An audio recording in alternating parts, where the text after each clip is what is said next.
What's up, everybody? It's me. I know it's been a tiny minute, but all I'm gonna say is like, y'all don't know what happened in the past week.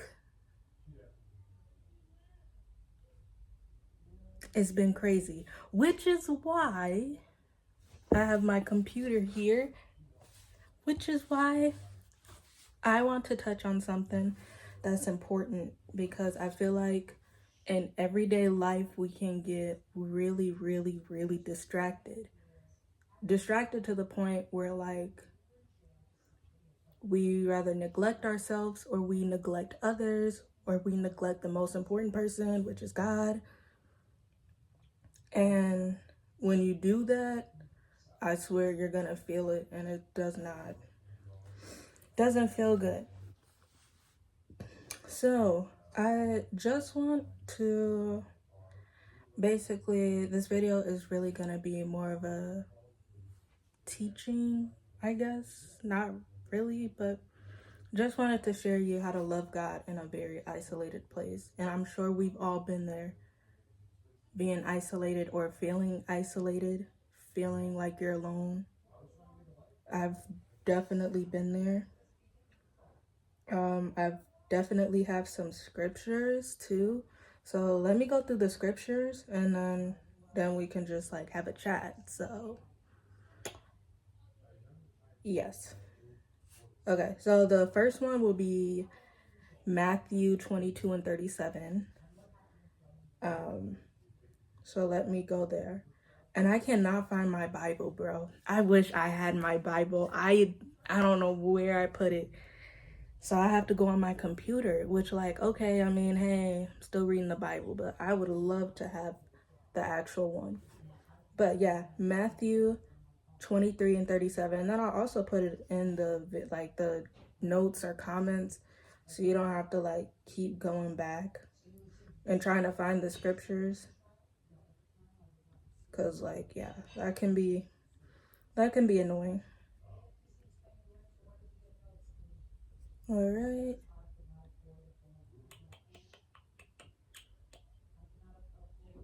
All right. So, 37. Jesus replied, "Love the Lord your God with all your heart and with all your soul and with all your mind." So, what does that scripture actually mean? It's literally in the sentence. Love the Lord your God with all your heart. So, here's the thing. When you truly think about what love is, it does not based on how you feel. Has nothing to do with feelings.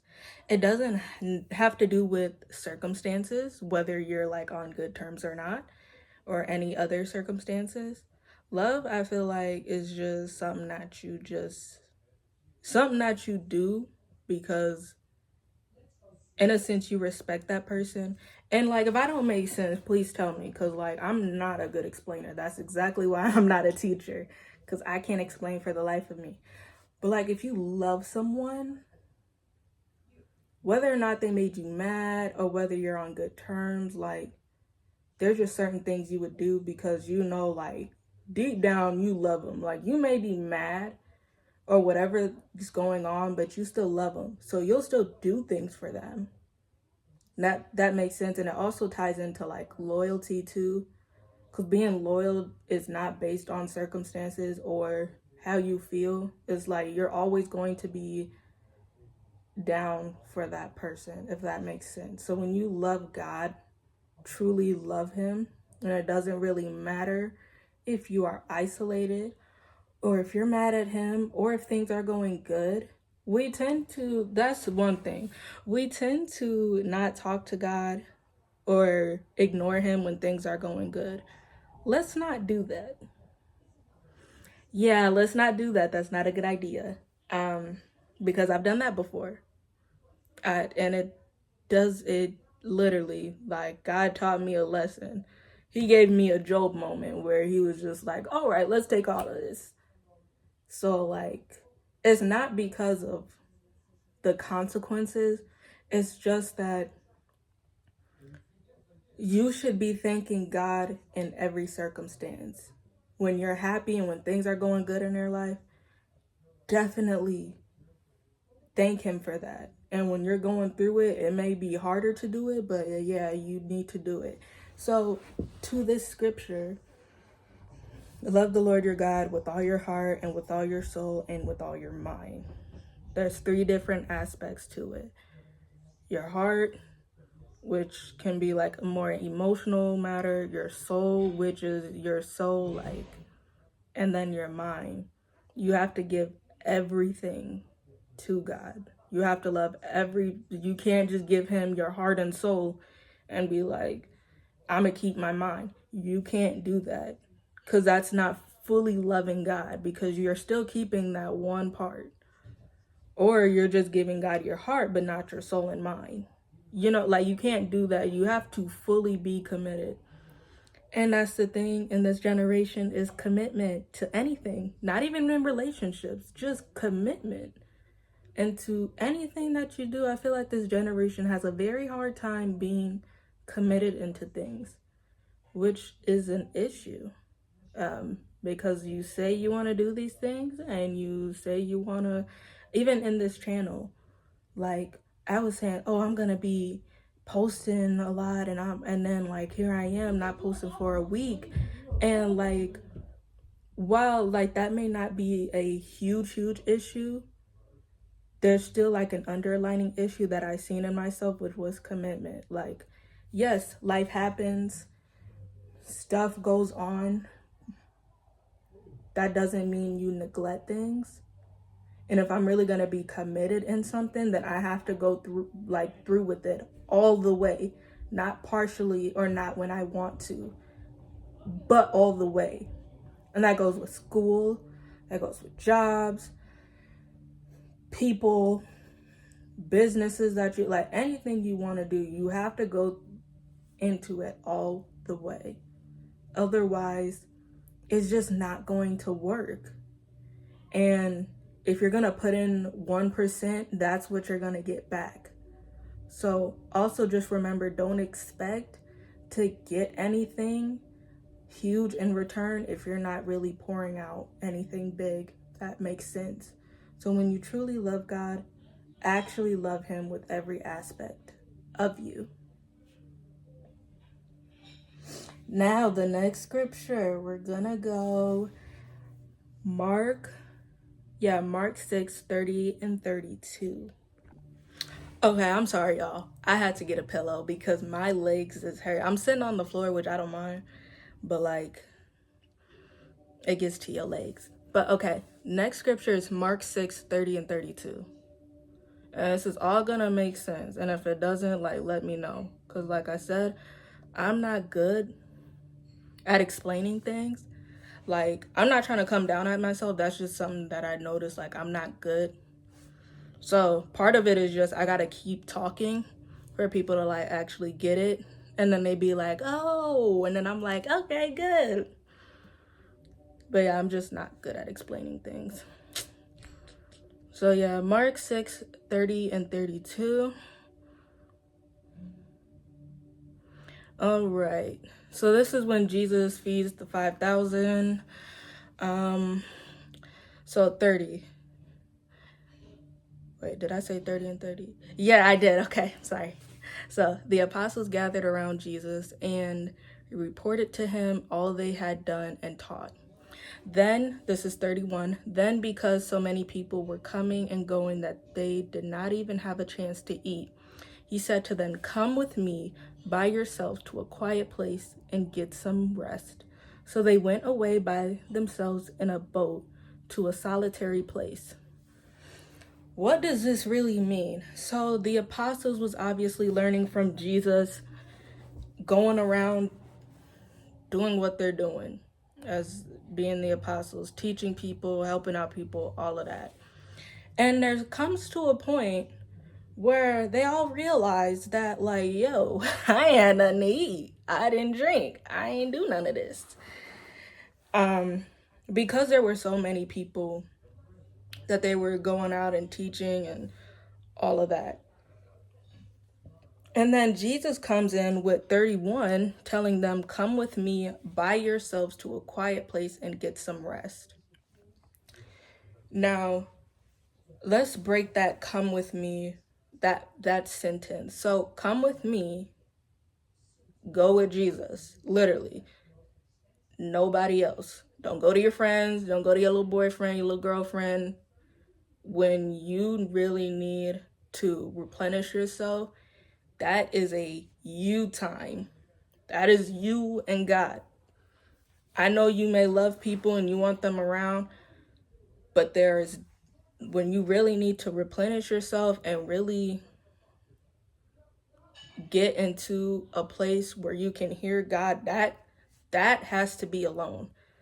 That can't be with people. You can't bring everybody with you. He said, "Come with me by yourself to a quiet place and get some rest."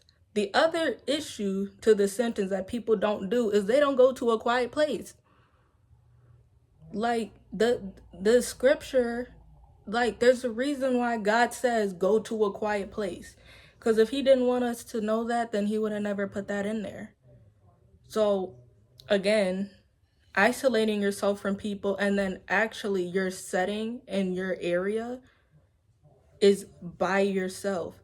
Now, I know this is a day and age where we rather live with people. We are rather married. Sorry, I'm repositioning myself. We live with people. We're married. We're married and have kids. We just have kids. Like, the dynamics is different for everybody. But look, when you need to be with God, you better kick everybody out that room. I don't care if it's a closet. I don't care if it's a pantry. Like, look, put a movie on for them kids. Tell your husband or your wife or your boyfriend, your girlfriend, look, I need a moment, like goodbye. Tell your family members, not right now.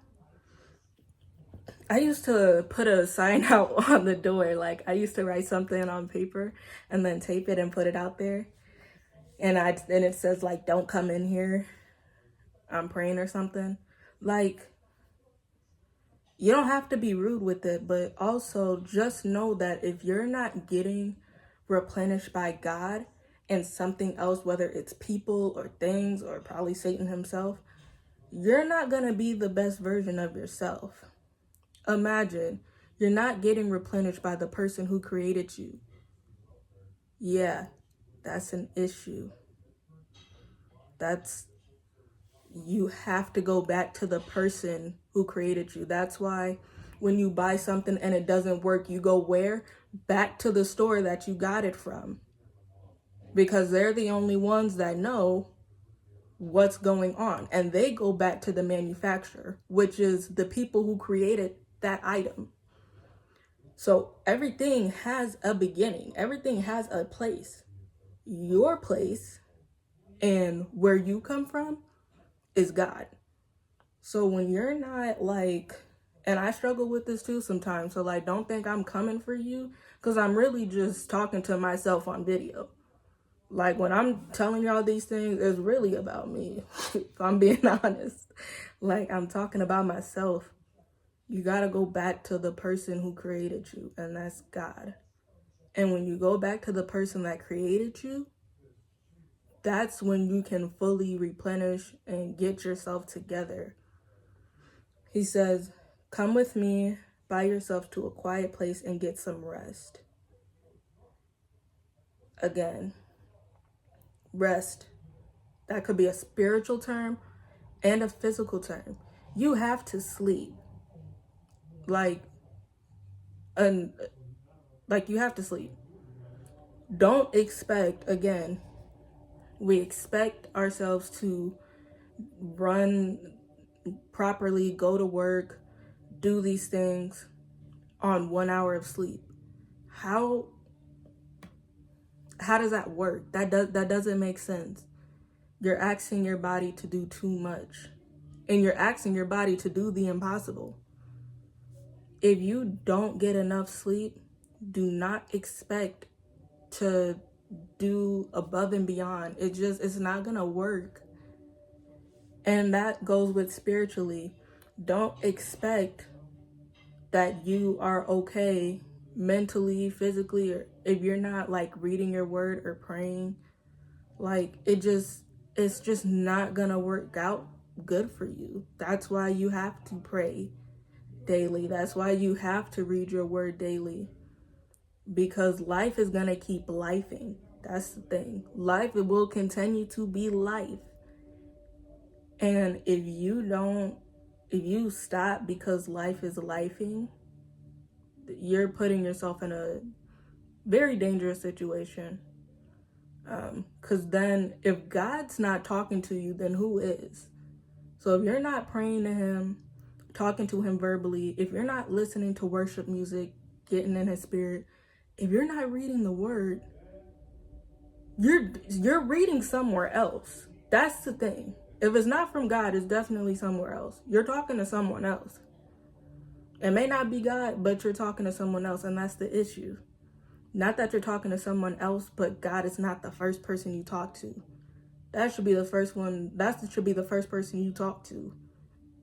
Everybody else can come after, but God, that's the number one person. Like, you got to get your rest and your everything from him. Like, no lie, man. So that's what that scripture means to me. Oh, and then in the comments, like, if you think like, oh, this scripture also means this, let me know. Cause like, I'm just one person. Like, I see it differently, but you may see it differently too, which is okay. That's a good thing. We all see things differently. So now the next one is John 15 and 13. And I might have to make a second video to this, really talking about it. So there might be a part 2 depending on how long the scriptures take. But don't worry, we'll get to it. So it's fine. So John 15 and 13. Where's John? 15, 13.